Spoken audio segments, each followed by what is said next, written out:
Bonjour à tous. Aujourd'hui, nous sommes le jeudi 19 février 2026 et notre cher ami, notre frère, Andrei Martianov, est avec nous.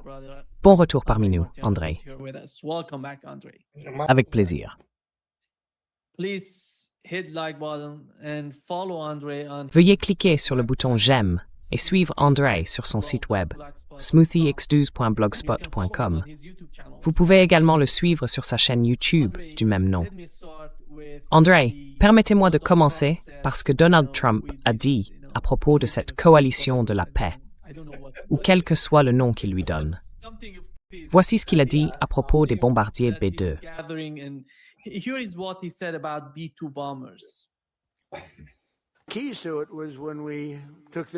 La clé de tout cela, c'est quand nous avons pris ces magnifiques, splendides. Eh bien, nous en avons commandé 22 de plus, le modèle mis à jour. Les bombardiers B-2 sont incroyables. Je n'ai jamais vraiment compris le bombardier B-2. Je le regardais, ce n'est qu'une aile, et je n'ai jamais vraiment compris Johnny. Je le regardais et je me disais, c'est beau, mais à quoi ça sert? Il transporte de très grosses bombes. Et il est allé en Iran et a totalement anéanti le potentiel nucléaire. Et quand cela s'est produit, tout à coup, nous avons eu la paix au Moyen-Orient, parce qu'il y avait un nuage noir qui planait sur la région. Si cela n'avait pas été fait, ce nuage serait toujours là. Des pays comme l'Arabie saoudite, des pays comme le Qatar, personne n'aurait pu signer quoi que ce soit. Il y aurait eu cette menace, on n'aurait pas pu avoir la paix au Moyen-Orient. Alors maintenant, nous devrons peut-être aller un peu plus loin, ou peut-être pas. Peut-être que nous allons conclure un accord. Vous le saurez probablement dans les 10 prochains jours.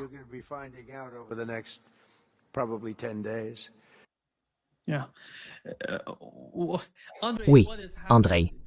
Avant que nous passions à cette diapositive, nous avons appris par le Wall Street Journal que l'Iran a rejeté la proposition américaine présentée lors des négociations à Genève la semaine dernière.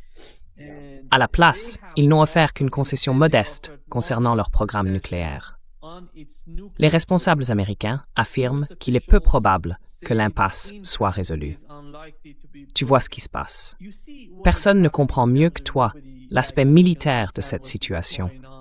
Le déploiement que les États-Unis essaient de mettre en place, cette énorme présence militaire en Asie occidentale, au Moyen-Orient. Quelle est ton analyse? Penses-tu qu'une attaque se prépare? Et dans quelle mesure les deux camps sont-ils prêts?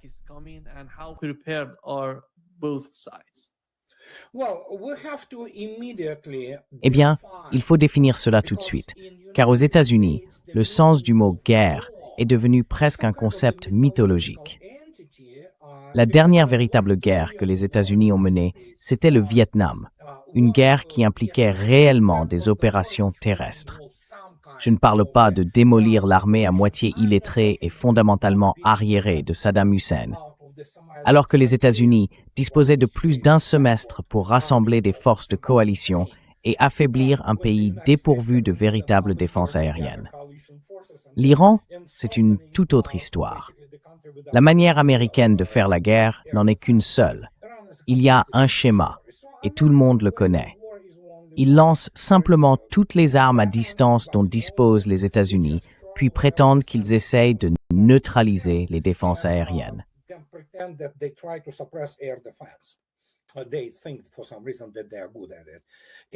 Ils pensent, pour une raison quelconque, qu'ils sont doués pour ça.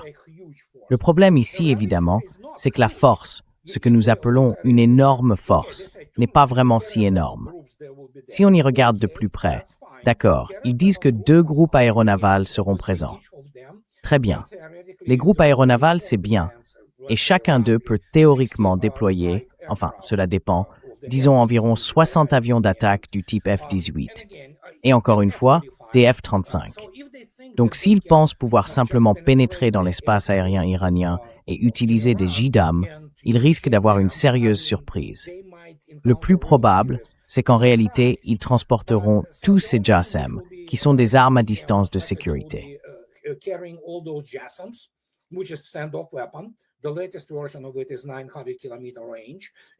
La dernière version a une portée de 900 km et c'est précisément ce qui permet aux porte-avions de rester à distance d'éventuelles frappes de missiles antinavires iraniens. Mais il dispose aussi, selon différentes estimations, d'environ 150 F-35 et de quelques autres appareils qui seront évidemment basés en Jordanie. Cela peut sembler impressionnant, mais ça ne l'est pas vraiment si l'on considère l'étendue de l'Iran, la complexité du terrain et le fait que les États-Unis possèdent évidemment un certain stock de Tomahawk, Bloc 5 et Bloc 4. Mais encore une fois, et beaucoup de gens, eh bien, c'est justement le problème évidemment avec des gens comme Trump qui n'ont aucune idée de ce dont ils parlent, c'est que la dernière fois, même lors du sabotage par Israël, le Mossad et la 5e colonne en Iran, la défense aérienne iranienne a été mise hors ligne puis rétablie en 10 à 15 heures.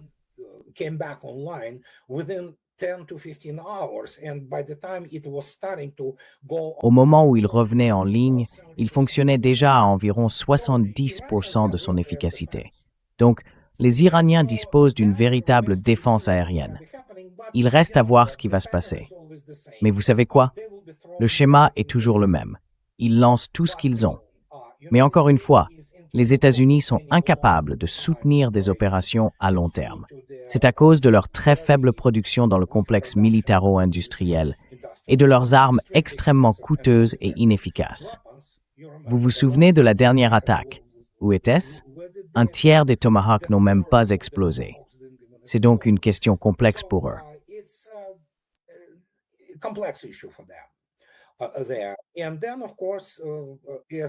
Et puis bien sûr, comme on peut le voir sur la carte, il y a plusieurs destroyers qui traînent dans le golfe Persique. Ce n'est pas une bonne idée, c'est le moins qu'on puisse dire. Et nous savons que l'Iran ripostera. Cela a également été clairement indiqué à Israël.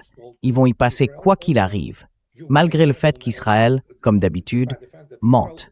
C'est ce qu'ils font. Ils mentent parce que c'est probablement ce qu'on leur prescrit, puisqu'ils se considèrent comme le peuple élu. Mais ils y passeront. Et la seule chose que l'Occident combiné sait vraiment bien faire, y compris les États-Unis, qui perdent toute leur guerre, c'est la communication, la manipulation et l'art de vous enfumer devant ou derrière vous.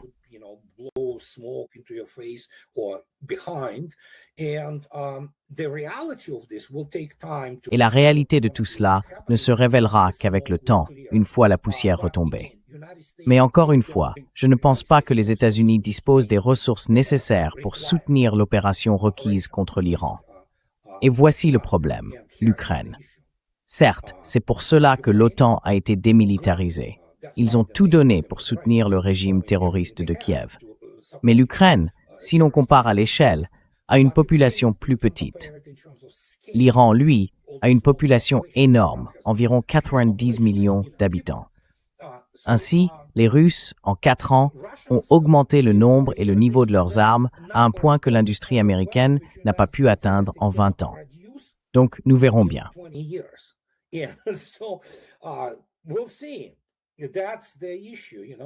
C'est bien là le problème, tu sais. Mais apparemment, d'après ce que j'ai entendu, ou plutôt lu dans les médias, je suis un type branché synthèse, un gars du renseignement open source. Tu vois, je lis les journaux, les chaînes, tout ça, je passe au crible toutes sortes de bruits informationnels. Mais apparemment, comme Larry Johnson l'a aussi souligné, il y avait des généraux américains, des militaires américains, qui sont venus dire qu'il n'y avait aucune garantie de succès. On pourrait n'en rien tirer.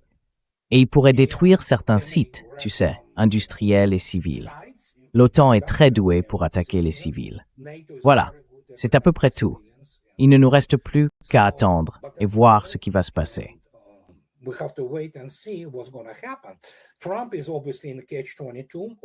Trump est évidemment dans une impasse, condamné quoi qu'il fasse, comme on dit, parce qu'il est contrôlé par Israël. Le Congrès est totalement contrôlé par Israël. Ainsi, les États-Unis ne sont pas un pays souverain. Ils n'ont pas un gouvernement américain. C'est essentiellement un gouvernement israélien qui agit en faveur d'Israël. Et donc, c'est probablement ce qui va se passer, mais cela détruirait en gros Trump même s'il avait déjà essayé de le faire auparavant. Et encore une fois, gardons à l'esprit que les États-Unis sont incapables de mener des opérations interarmes de grande envergure, ce qui serait nécessaire dans ce cas s'ils envisagent une occupation, car l'Iran n'est pas l'Irak. Beaucoup de gens ne comprennent même pas cette réalité.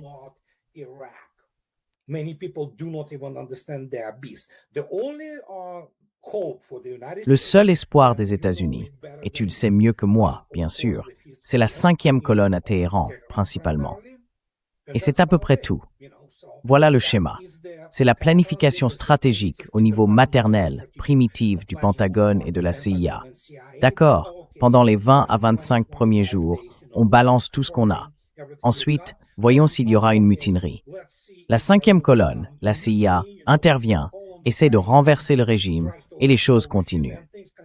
Et oui, les États-Unis ne peuvent pas soutenir une opération au-delà d'environ 35 à 45 jours. Après cela, ils épuisent la plupart de leurs ressources. Et évidemment, les États-Unis ont une peur bleue de mettre de vraies troupes au sol, car cela finirait mal.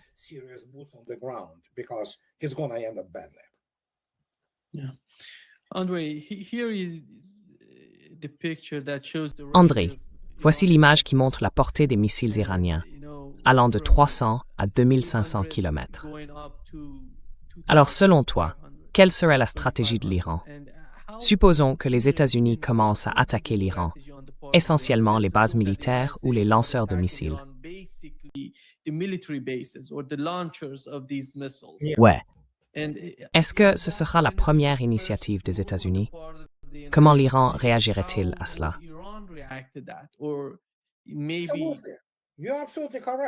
Tu as tout à fait raison. Ils essaieront probablement d'attaquer les sites qu'ils ont déjà reconnus. Et évidemment, ils voudront neutraliser les défenses aériennes. Et voilà le problème. Au moment où ça commence, la Jordanie est touchée, Israël est touché, et chaque base américaine dans la région est touchée. Je ne connais pas le nombre de missiles que l'Iran a produits récemment depuis la dernière fois, mais il y en a manifestement beaucoup. En plus, beaucoup de gens ne réalisent toujours pas une chose. Malgré toutes ces déclarations tapageuses sur le fait d'éliminer le Hezbollah et tout le reste.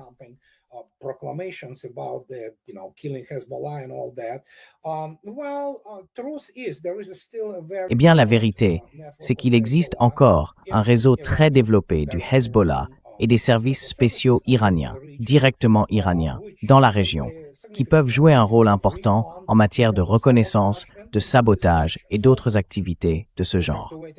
Donc il faut attendre et voir.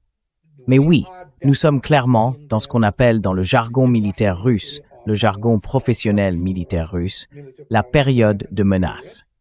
C'est ainsi qu'on l'appelle, la période de menace.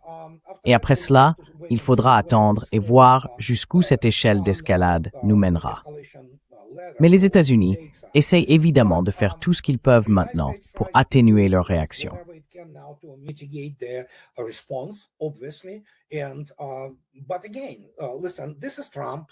Mais encore une fois, écoutez, c'est Trump.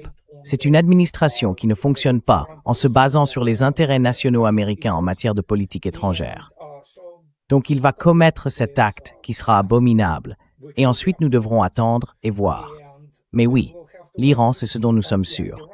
La Russie fournit à l'Iran du renseignement, des alertes précoces et des choses de ce genre. Donc nous verrons bien. Je ne sais pas.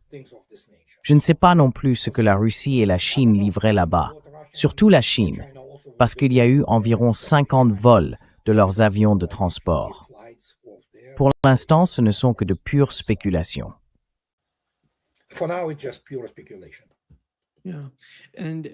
Oui.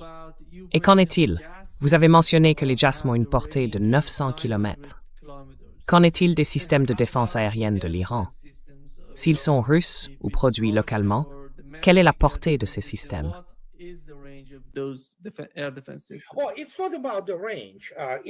Eh bien, ce n'est pas une question de portée.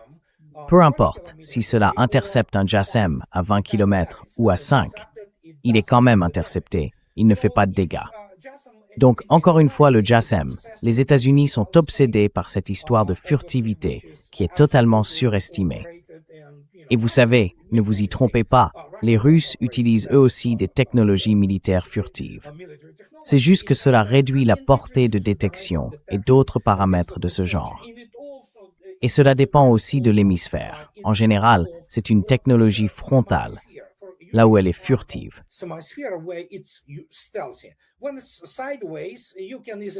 Quand c'est de côté, on le voit facilement, tu vois. Et c'est exactement ce qui se passe quand on conçoit un système de défense aérienne. Ces soi-disant pièges de défense aérienne, des configurations triangulaires qui permettent de détecter même les cibles les plus difficiles. Donc oui, il y a des professionnels là-bas, ils savent ce qu'ils font. Et encore une fois, on ne sait pas exactement ce qui a été fourni à l'Iran. Il y a évidemment le résonance, quelques radars résonance. Ils ont une portée d'environ 1000 km contre des cibles aériennes et ils peuvent détecter les appareils furtifs. Aucun problème. Et l'Iran en possède effectivement. Et bien sûr, les Russes fourniront très probablement l'alerte précoce.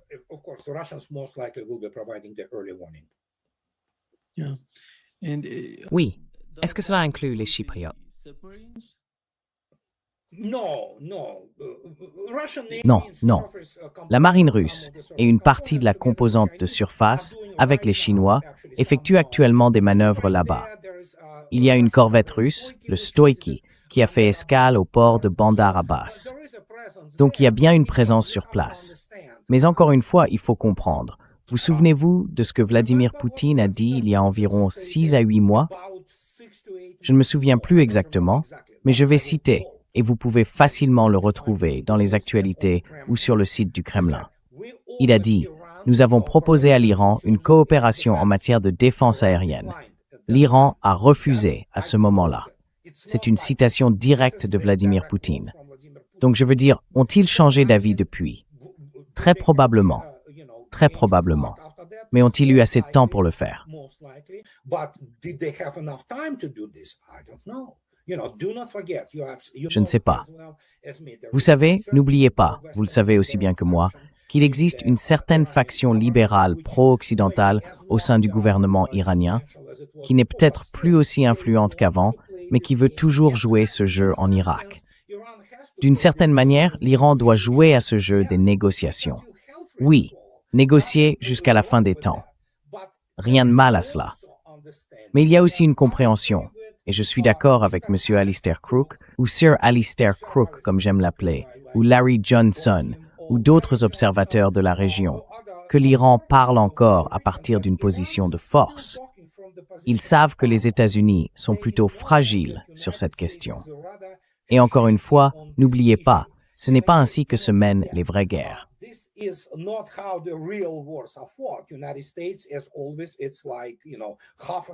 Les États-Unis, comme toujours, tu sais, soufflent et menacent. On va vous détruire. Tout ce discours vulgaire, ces paroles de bas étage, comme d'habitude avant leur match de boxe ou de MMA. Mais en réalité, c'est juste la façade qu'ils veulent montrer quand ils sont sur le ring. Et disons-le clairement, le véritable bilan militaire américain n'a rien d'impressionnant sur le ring. Ils n'ont jamais affronté de vrais ennemis comme l'Iran dans une bataille frontale. Ils ont essayé une fois, tu te souviens, il y a quelques années. Par exemple, il y avait un officier danois sur l'une des bases aériennes touchées par des missiles iraniens. Il pleurait. C'est incroyable. Ils étaient en état de choc. Évidemment, les États-Unis ont immédiatement dissimulé les chiffres de ce qui s'était réellement passé. Nous savons qu'il y a eu plusieurs commotions, de graves commotions.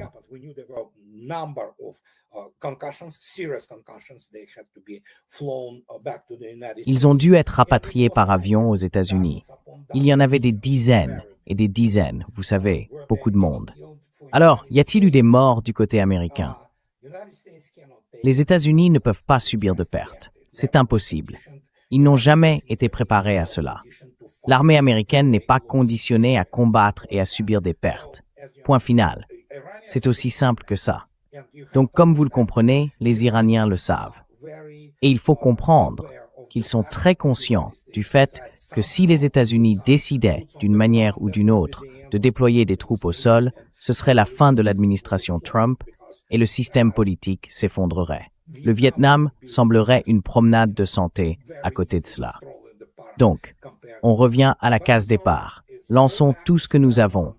Des armes à distance, reconnaissons les cibles, frappons et voyons ce qui se passe.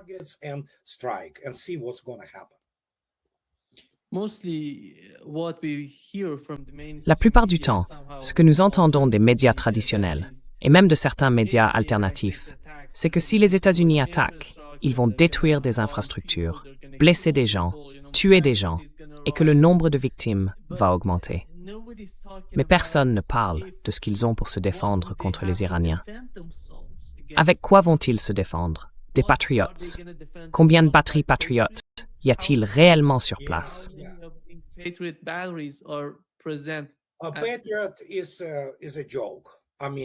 Le Patriot, c'est une blague.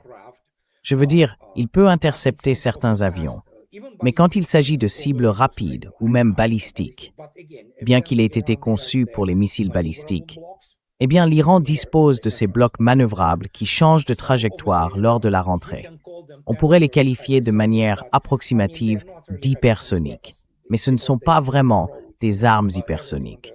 Remember, car elles suivent encore une trajectoire balistique classique. C'est juste qu'elles descendent parfois, tu vois, en effectuant un mouvement en spirale. Cela en fait une cible difficile. Et pour le reste, souviens-toi de la performance du THAAD en Israël. En une semaine, ils ont épuisé environ un tiers de leurs munitions THAAD. C'est tout simplement ridicule. Ils ont peut-être réussi à en remplacer une partie, mais c'est tout.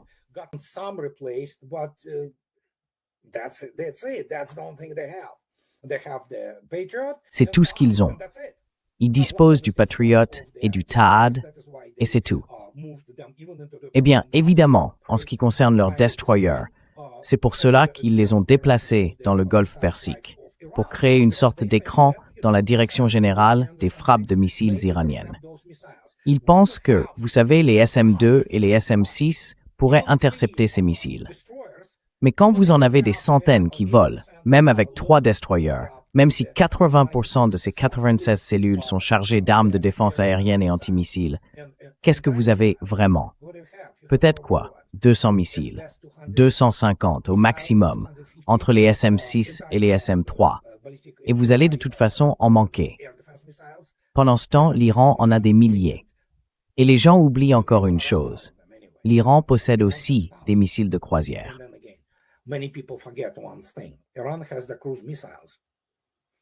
Et ceux-là volent vraiment bas. Et puis, bien sûr, il y a les missiles anti-navires. Quoi que l'Iran ait reçu, je n'en sais rien. Mais ne vous y trompez pas. Même si l'Iran a obtenu ses premiers exemplaires, les Russes, eux, ne le feront pas, n'est-ce pas? Je ne sais pas s'ils vont leur donner, disons, le P-800 Onyx à portée étendue, que les Russes utilisent. Environ 1000 km.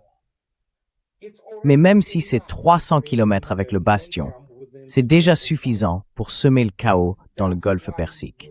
C'est pourquoi nous faisons face à une situation très fragile, très incertaine pour les forces américaines là-bas. Dieu nous en garde. Nous ne voulons pas que les deux camps en arrivent là, vous savez.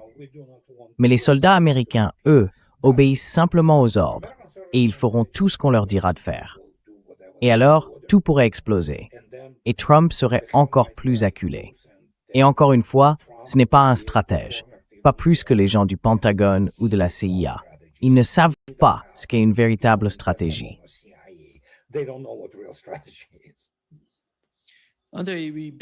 André, nous savons essentiellement comment les batteries Patriot fonctionnent, car nous les avons vues en Ukraine. Vont-ils utiliser le même type de batterie Patriot?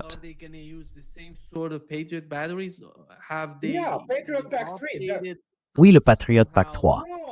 Non, tu peux pas réparer ce truc. Non, tu ne peux pas le réparer. Il faut juste créer quelque chose de nouveau, télécharger un nouveau logiciel, peut-être améliorer le traitement du signal. C'est un système qui a été conçu à l'origine dans les années 80 et déployé dans ses premières variantes à la fin des années 80, puis dans les années 90. Et le PAX 3 n'est pas différent à cet égard. Oui, il a un bon radar, mais il ne peut pas voir en dessous parce qu'il est monté sur une plateforme. c'est toute une autre histoire. Apparemment, il pensait que les autres n'avaient pas de missiles de croisière. Donc, il ne peut pas intercepter les missiles de croisière.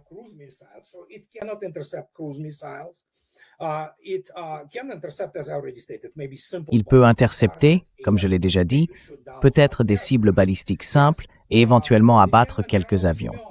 Comme l'a décrit le lieutenant-général Semyonov, premier commandant adjoint des forces aérospatiales russes, à propos du Patriot PAC-3, je cite, « Il ne peut pas se défendre lui-même, alors oubliez de défendre quoi que ce soit d'autre. » C'est aussi simple que ça. Ce fut une performance lamentable. Je veux dire, les Russes en ont réellement fait un sujet de moquerie. Et donc, oui, voilà ce qu'ils ont. Ils ont des navires Aegis, essentiellement des destroyers de la classe Arleigh Burke, et c'est tout. Comme je l'ai déjà dit, c'est tout.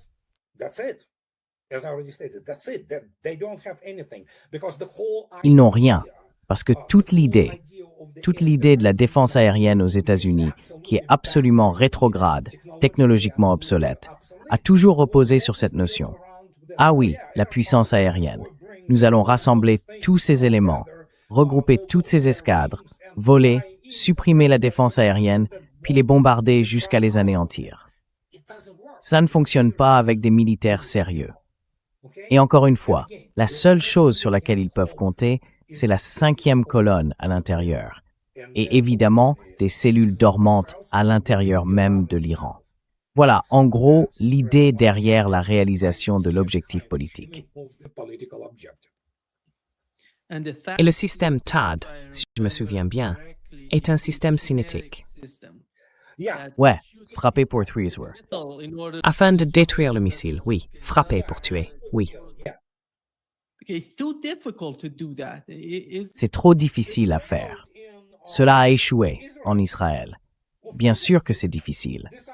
Tout cela, eh bien, je veux dire, les Russes ont aussi des systèmes à impact direct. Mais le problème, c'est que nous parlons d'une génération complètement différente de traitement du signal et de développement de solutions de tir dans les complexes russes de défense aérienne et antimissiles, qui ont obtenu des performances absolument stupéfiantes au cours des 4 dernières années de la guerre, opérations militaires spéciales contre tout ce que l'OTAN leur a opposé, à l'exception du Tomahawk, qui n'est pas une cible difficile, vous savez. Donc oui, on ne peut tout simplement pas comparer cela.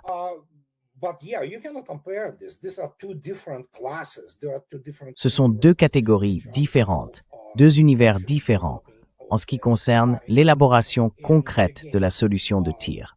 Et encore une fois, le THAAD a échoué en Israël la dernière fois. C'est pour cela qu'une grande partie a été classifiée et qu'ils ont censuré toutes ces photos et vidéos provenant d'Israël.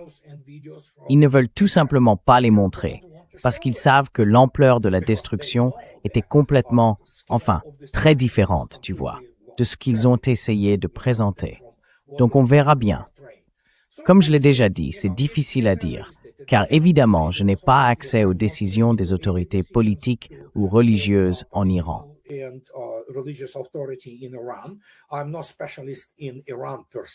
Je ne suis pas un spécialiste de l'Iran à proprement parler, même si j'ai eu une frontière là-bas pendant des années, une frontière maritime.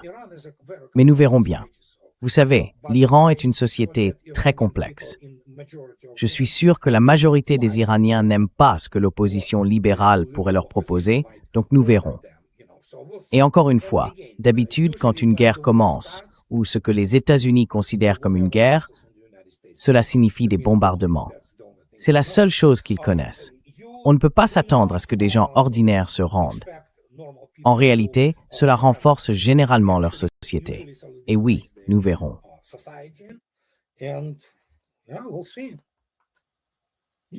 Ce serait le cas. Ce serait le cas. Et c'est le cas en ce moment. En réalité, ça l'a été. Et tout cela, c'est la volonté du peuple, oui. L'Iran n'a jamais renié son histoire ancienne. Il se tient sur les fondations de la grande civilisation perse. Il y a là beaucoup de choses que, par exemple, les Arabes n'ont pas. C'est ce que beaucoup de gens ne comprennent pas. L'Iran n'est pas seulement un pays, c'est une civilisation à part entière. Et c'est pour cela que c'est quelque chose de complètement différent, vous savez. Et oui, regardez ces spécialistes dans tous ces pays étrangers, aux États-Unis. Ce ne sont pas vraiment des spécialistes. En général, ils ne comprennent pas ce qu'ils ont en face d'eux. Et encore une fois, ils se sont enivrés de leur propre succès après avoir vaincu l'armée pathétique de Saddam, vous savez, et des armées arabes qui ne sont pas de vraies armées. Je veux dire, elles ne peuvent pas mener une guerre organisée. Et l'Iran, c'est différent.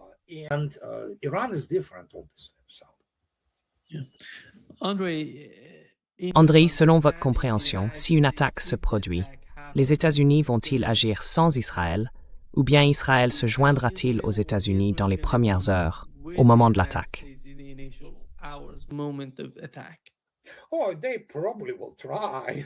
Oh, ils essaieront probablement.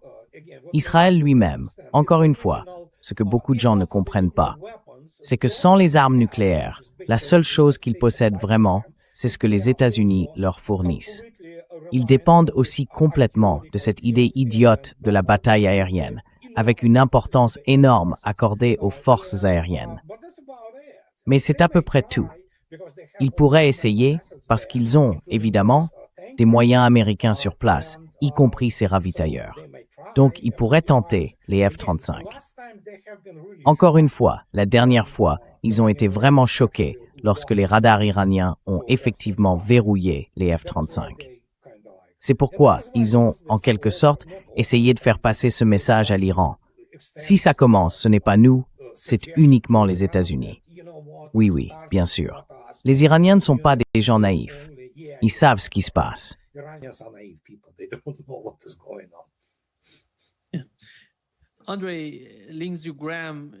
Oui. Andrei Martyanov, dans l'une de ses récentes interventions, a dit que les guerres du futur se planifient ici, en Israël, n'est-ce pas? Et qu'Israël produit de nouvelles technologies de pointe dont nous, les États-Unis, pourrions bénéficier, car ils ont une longueur d'avance sur nous. Que produisent-ils? Je veux dire, en matière d'armement, sur le plan militaire. Que produisent-ils? Et pourquoi Israël a-t-il une telle confiance en lui?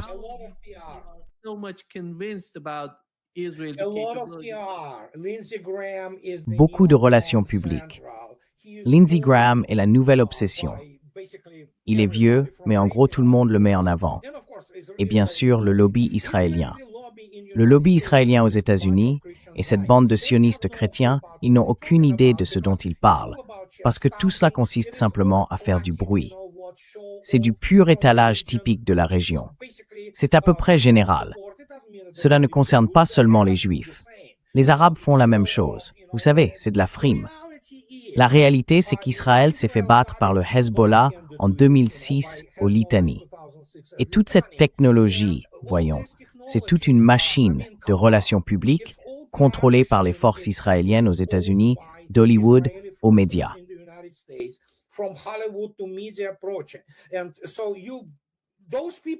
Et donc ces gens ne font qu'une chose, des relations publiques. En matière d'armement, écoutez, même des officiers militaires américains professionnels, des officiers sérieux, surtout ceux issus du renseignement de défense, comme le défunt colonel Lang et bien d'autres, ont déclaré qu'il ne s'agissait pas vraiment d'une force armée. C'est une gendarmerie, essentiellement une force de police, dotée d'un équipement lourd. Le reste, s'il n'y avait pas les armes nucléaires, qu'ils possèdent tout en prétendant ne pas avoir, c'est un pays pathétique. Sa marine est construite par les Allemands. Ils ont volé leur marine dans les années 1970, ces 5 navires. Ils les ont littéralement volés à la France. Littéralement, ils les ont volés. Les sous-marins sont à nouveau construits par les Allemands. Alors oui, qu'est-ce qu'ils produisent? Ils obtiennent leurs missiles de défense aérienne auprès de Boeing et Raytheon.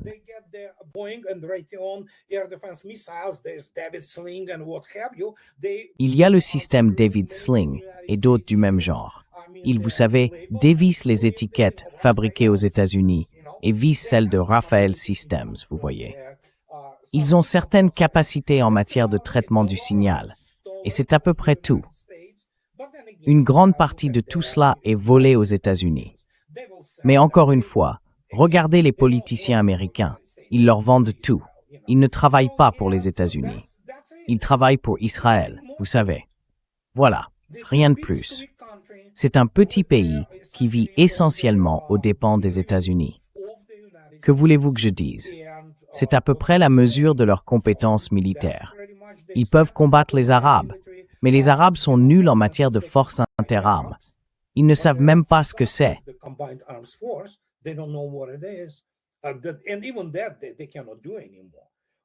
Et même ça, ils ne peuvent plus le faire. Mais évidemment, l'Iran est trop grand et il peut en gros les écraser si cela devait arriver. Alors que font-ils? Ils ont leur meilleur proxy, les États-Unis. C'est ainsi qu'ils mènent leur combat. Je veux dire, il y a beaucoup de discours, beaucoup d'exagérations, d'hyperboles. C'est simplement la nature des gens dans cette région. Il faut user d'hyperboles, de pathos, de rythme, de discours, de ce genre de choses. Donc oui, c'est ce qu'on observe.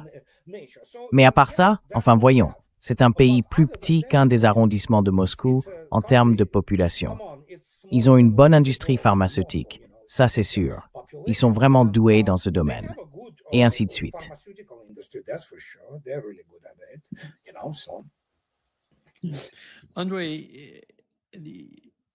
André, supposons que l'une des principales armes importantes que les États-Unis ont apportées dans la région soit le porte-avions. Le porte-avions est immense. C'est gigantesque, comme une ville. Comment l'Iran pourrait-il parvenir à neutraliser les capacités d'une arme aussi massive?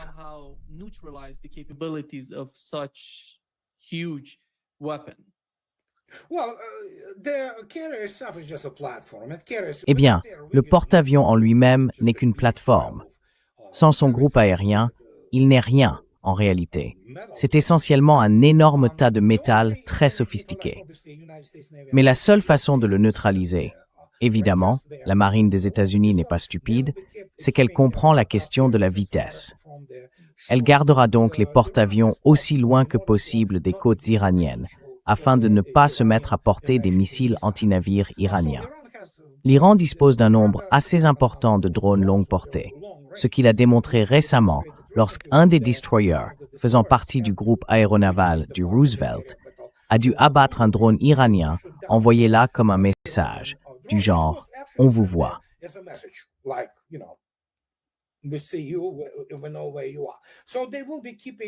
Nous savons où vous êtes. Donc, ils les maintiendront hors de portée autant que possible. Et oui, encore une fois, c'est essentiellement juste une plateforme, une piste d'atterrissage flottante. Sans le groupe aérien, ce n'est rien. Donc, au final, s'il y a un rôle pour les porte-avions, ce sera uniquement à travers leur aviation, évidemment, qui devra soit décoller d'une distance sûre en utilisant ses JASM, soit tenter de pénétrer, vous savez, l'espace aérien iranien et d'utiliser ces JDAM, dont tout le monde a entendu parler, mais qui ne sont en réalité que des bombes intelligentes. Et c'est tout. C'est la seule façon. Je veux dire, il n'y a rien de plus à dire.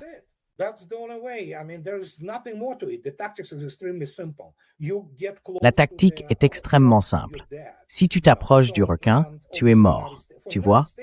Donc, évidemment, pour les États-Unis, un porte-avions, même s'il est touché, ce n'est pas seulement une perte militaire, c'est un énorme risque pour leur réputation.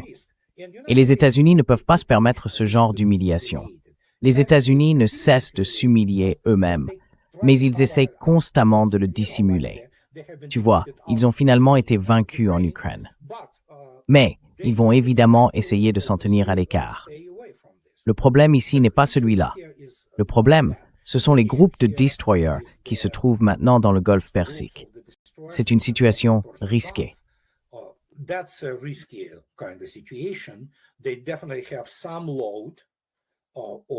Ils ont certainement un certain nombre de missiles de défense aérienne, en plus des autres missiles qui ne sont pas dans le système de lancement vertical, le MK-41. Ce sont des trucs du type Rime ou Sea Sparrow. Mais encore une fois, comme nous l'avons vu, tu te souviens de Prosperity Guardian. Tu as vu à quel point cette opération s'est bien passée pour les États-Unis. Ce fut un échec totalement humiliant. Et oui, ils contrôlent toujours la mer Rouge. Tu sais, ce sont eux qui décident quel navire passe et lequel ne passe pas. Mais bien sûr, tout cela a été complètement effacé des médias américains parce que c'est humiliant. Ici, c'est une autre histoire. parce que c'est une affaire de grande ampleur. L'Iran est un pays très important. Et encore une fois, il y a un autre sujet dont on ne peut pas éviter de parler.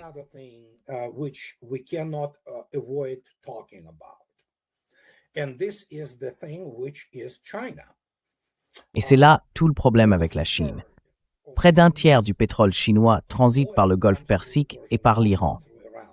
La Chine fera-t-elle quelque chose à ce sujet? Elle n'a rien fait au Venezuela, contrairement aux Russes qui ont intensifié leurs activités depuis 5 ans. Et au moment où ils ont enlevé Maduro, il restait très peu de présence russe. C'était la Chine. Alors, les États-Unis élaborent cette stratégie vis-à-vis de la Chine. Lui refuser toute ressource provenant du Venezuela, et évidemment de l'Iran, n'est-ce pas? Très bien, attendons de voir. La Russie fait sa part, mais la Chine doit soit passer à l'action, soit perdre sa position dans le monde. Le monde observe.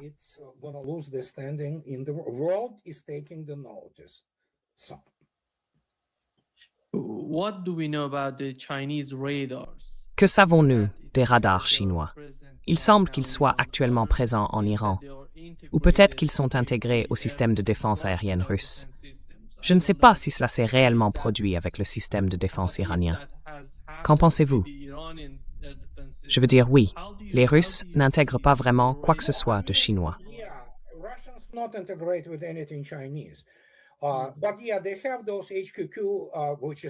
Oui, ils ont ces HQ-9 qui font partie du système de défense aérienne HQ-9. Ils utilisent un radar à ondes longues, capable de détecter facilement les cibles furtives. Et évidemment, ils sont intégrés à d'autres types de radars qui gèrent le ciblage et produisent la solution de tir. Donc nous savons qu'ils sont là, et la Chine en a produit certains. En matière de défense aérienne, il n'y a pas vraiment de système russe en place, car les S-400 et S-300 V4, je crois, se trouvent à Bushehr, où ils protègent la centrale nucléaire de Bushehr. Comme je l'ai déjà mentionné, Vladimir Poutine a reconnu ouvertement que oui, nous avons proposé une coopération, mais qu'ils ont refusé. Néanmoins, l'Iran dispose de ses propres systèmes de défense aérienne indigènes.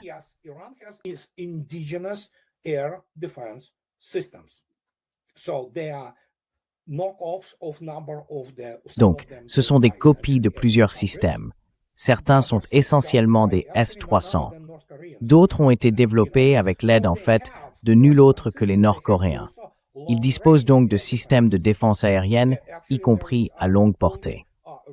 En réalité, il n'y a que 4 pays qui produisent des systèmes longue portée entièrement à partir de leurs propres ressources. Les États-Unis, même si le PAC 3 est, disons, un peu risible, la Russie, la Chine et l'Iran. L'Iran produit bien son propre système de défense aérienne longue portée, donc il y a clairement une forme d'intégration à ce niveau-là. Cela inclut également le radar résonance déjà en service, qui a une portée d'environ 1000 km pour les cibles aérodynamiques. Et oui, ces radars chinois seront intégrés s'ils ne le sont pas déjà.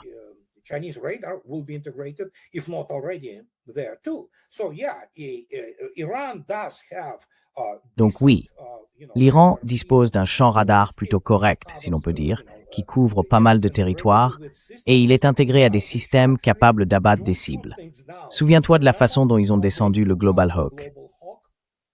Facilement, sans problème. C'était un appareil furtif, tu vois. Je crois que c'était il y a 3 ans. Ils l'ont simplement abattu juste à côté d'un des RC-135, ce qui montre qu'ils ont une assez bonne capacité de ciblage. D'accord. Donc on verra bien. Comme je l'ai déjà dit, à ce stade, ce n'est que pure spéculation, surtout parce qu'on sait très peu de choses sur ce qui se fait en Iran. Tout a été gardé secret, et qui sait ce que ça va donner.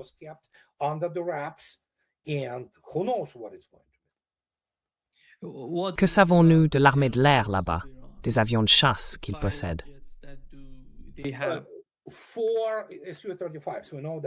4 Su-35, nous en sommes certains. Mais encore une fois, n'oubliez pas qu'ils sont arrivés relativement récemment. Il faut 1 an, voire 1 an et demi, pour roder même une petite unité avant qu'elle ne devienne compétente avec un équipement aussi sophistiqué et extrêmement avancé.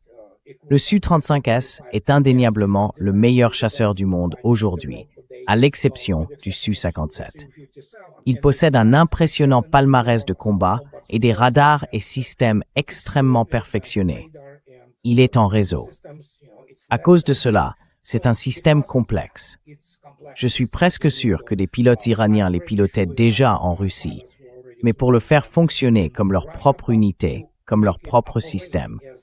Beaucoup de gens ne comprennent pas que les armées combattent en tant que système. Et pour l'intégrer à la structure globale de commandement et de contrôle de l'Iran, cela va prendre du temps, d'autant plus que l'Iran n'a jamais disposé d'un équipement de ce type auparavant.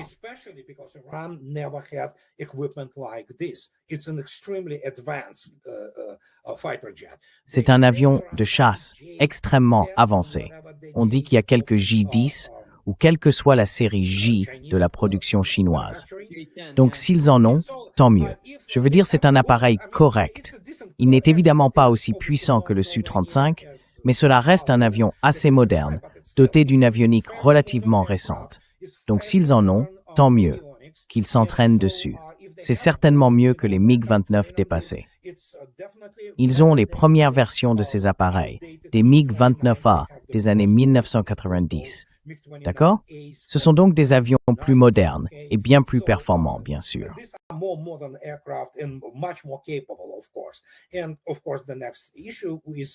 Et bien sûr, la question suivante est de savoir s'ils seront capables de, disons, imaginons qu'ils disposent de ces Su-35, seront-ils vraiment en mesure de décoller et de commencer à opérer?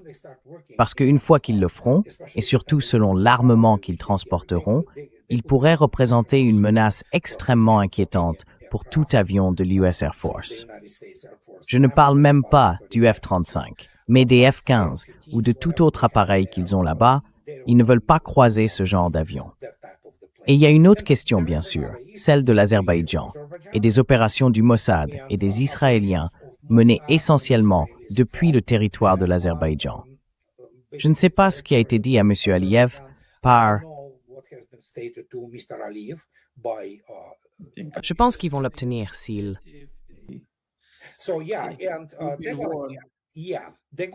Oui, ils vont le comprendre s'ils continuent à faire ce qu'ils faisaient. C'est tout le principe. Nous avons une dynamique complexe dans la région. Mais la Russie dispose désormais d'une liaison ferroviaire avec l'Iran, pas seulement par la mer Caspienne. Et nous savons qu'il y a eu des expéditions, entre autres, vers le port d'Anzali. Mais il existe aussi une ligne ferroviaire reliant la Russie au Kazakhstan et au Turkménistan. Nous verrons donc maintenant comment le Kazakhstan et le Turkménistan veulent se comporter. Je n'ai pas beaucoup de confiance dans le Kazakhstan, vous savez, mais nous verrons bien. Cela dit, il existe certaines capacités sur la mer Caspienne et une flotte capable de transporter beaucoup, et d'autres navires sont en construction.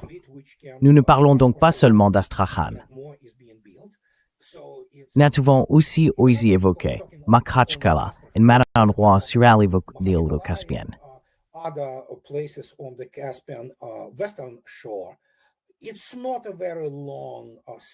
Ce n'est pas une très longue traversée à partir de là, en réalité. C'est à peu près, selon la vitesse. Si vous allez, disons, même à 15 nœuds, vous arriverez probablement en environ 72 heures, vous savez, dans les eaux iraniennes, en train de décharger ce qu'ils auront décidé de fournir là-bas. Donc il faut attendre et voir. Encore une fois, pour l'instant, à ce stade, ce ne sont que des spéculations et on pourrait en parler sans fin, mais évidemment, espérons que cela n'arrivera pas. Mais si cela se produit, nous verrons la dynamique dès le départ. Surtout puisqu'il y aura, je crois, un lien informationnel très sérieux entre l'Iran et la Russie. Les Russes seront au courant des allées et venues là-bas, et ce sera intéressant de voir comment les médias russes parleront de toute la situation. Donc il faudra attendre et voir.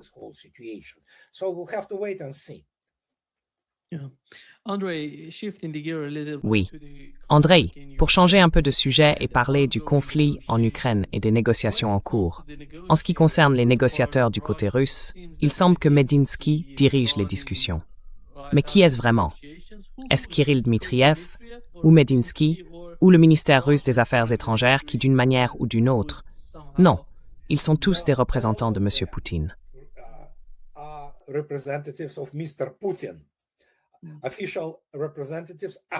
des représentants officiels personnellement nommés par M. Poutine. Et cela signifie qu'ils transmettent essentiellement la position du Conseil de sécurité de la Russie. C'est l'organe principal qui contrôle la Fédération de Russie et supervise leurs soi-disant opérations militaires spéciales.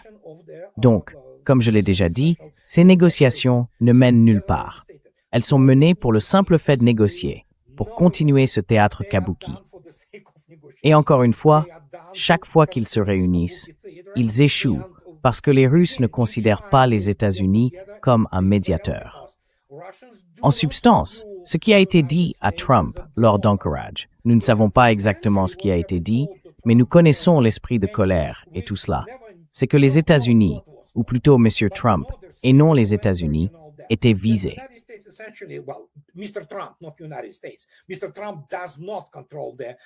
M. Trump ne contrôle pas le Congrès, car le Congrès va le trahir quoi qu'il arrive, même si Trump a les meilleures intentions. Mais le problème, c'est que les Russes ont déjà énoncé des conditions minimales très claires. L'acceptation de ces 4 nouveaux oblasts et leur reconnaissance en tant que tels. Ils consolident déjà leur contrôle chaque jour davantage à Zaporizhia et dans les restes du Donetsk. C'est tout. Ils sont déjà, en substance, dans l'agglomération de Kramatorsk-Sloviansk. Une fois que ce sera fait, ce sera fait. Voilà, c'est tout. Les questions portent donc sur la reconnaissance, la levée des sanctions et d'autres choses de ce genre. Les Russes savent que cela n'arrivera pas. Ils ne sont pas idiots. Ils savent qui est Trump. Ils savent que le Congrès américain est, disons, infesté de néoconservateurs, de forces israéliennes et de personnes qui détestent les dieux russes.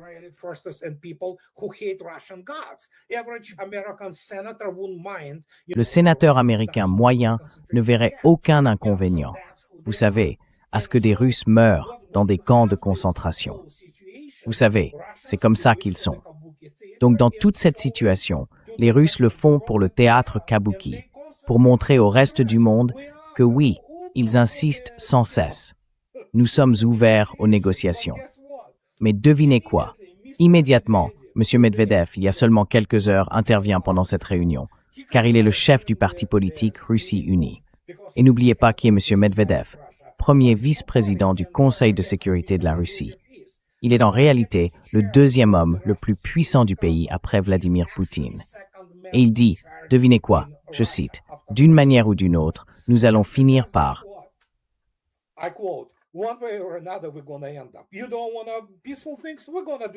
Vous ne voulez pas de solution pacifique? Nous allons le faire militairement.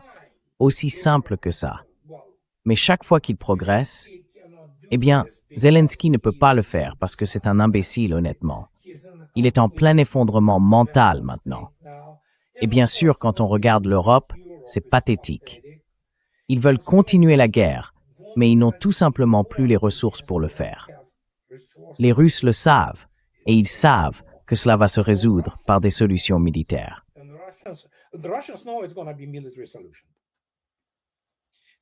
On dirait que les négociations n'en finissent pas.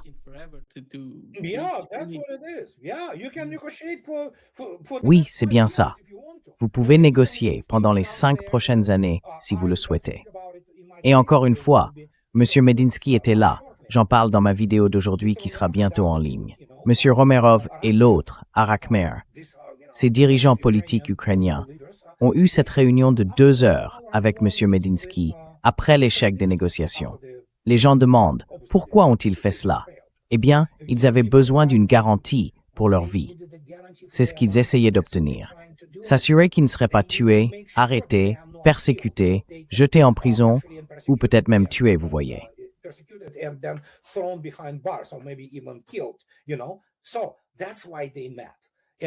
C'est pour ça qu'ils se sont rencontrés. Et beaucoup de gens ne comprennent pas ces dynamiques. Les Russes vont bien.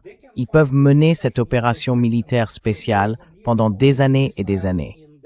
Seuls des imbéciles parmi l'élite intellectuelle occidentale croient que la Russie est au bord de l'effondrement économique, alors qu'en réalité, elle se développe énormément, tu vois. Donc oui, voilà ce qui se passe. Et oui, New Kharkov dans l'oblast de Sumy, a de nouveau été libéré. Les Russes n'ont pas encore décidé s'ils veulent l'oblast de Sumy comme 5e oblast, s'ils choisissent de le prendre. C'est ça, parler depuis une position de force, d'accord?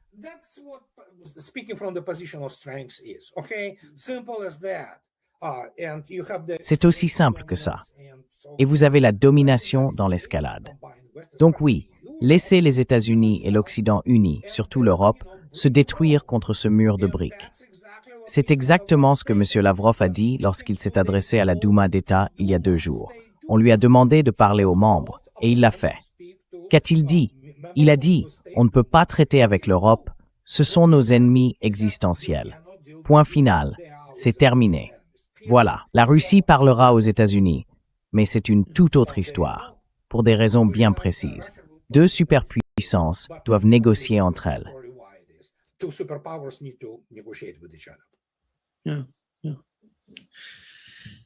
Merci beaucoup, Andrei, d'être avec nous aujourd'hui. Un grand plaisir, comme toujours. My pleasure. See you Bye soon. bye. Bye-bye. Avec plaisir, au revoir.